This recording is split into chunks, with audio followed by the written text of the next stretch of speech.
नमस्कार शेतकरी मित्रांनो, कापूस व सोयाबीन उत्पादक धारक शेतकऱ्यांना 2023 हंगामातील नुकसान भरपाई करता प्रति हेक्टरी 5,000 रुपये पर्यंत नुकसान भरपाई त्यांच्या अकाउंटवरती ट्रान्सफर करण्यात येणार आहे। याकरता 29 सप्टेंबर ही तारीख सुद्धा देण्यात आलेली आहे।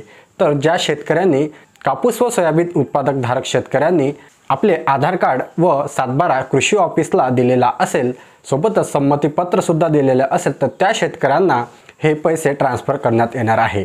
तर त्या शेतकऱ्यांना कृषी विभागाकडून काही सूचना देण्यात आलेल्या आहेत, जसे की त्या शेतकऱ्यांना online portal SC Agri DBT या पोर्टलवरती जाऊन त्यांना त्यांची KYC करायची आहे। तर नेमकी KYC कोणत्या शेतकऱ्यांना करायची आहे ते मी तुम्हाला आजच्या व्हिडिओमध्ये सांगणार आहे। बरेच असे शेतकरी आहेत त्यांना अजून सुद्धा माहिती नाही की KYC कशा प्रकारे करायची आणि ते नेमकी कोणत्या शेतकऱ्यांना करायची आहे। तर KYC नेमकी कोणत्या शेतकऱ्यांना करायची आहे ते आता आपण पाहूया।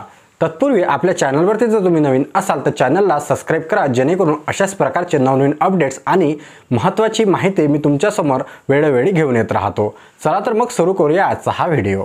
तर जे शेतकरी नमो शेतकरी महासन्मान निधी योजनेअंतर्गत लाभ घेत असेल आणि त्यांची नोंदणी नमो शेतकरी योजनेमध्ये जर असेल, तर अशा शेतकऱ्यांना KYC करण्याची काही गरज नाही।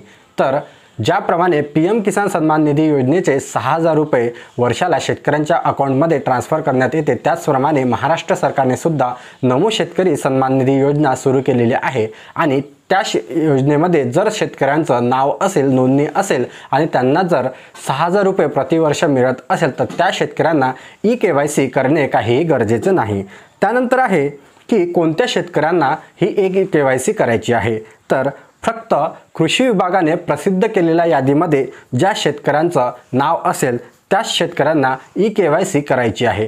तर आता तुम्ही म्हणाल की ही शेतकऱ्यांची यादी कुठे पाहायला मिळेल, तर तुम्ही तुमच्या तालुका लेवलवरच्या किंवा तुमच्या गावातील जे कृषी सेवक आहे किंवा कृषी ऑफिसला जाऊन ही यादी तुम्ही तिथे मिळवू शकता। तर कोणत्या शेतकऱ्यांना हे KYC करायची आहे त्यांनी एक यादी प्रसिद्ध केलेली आहे।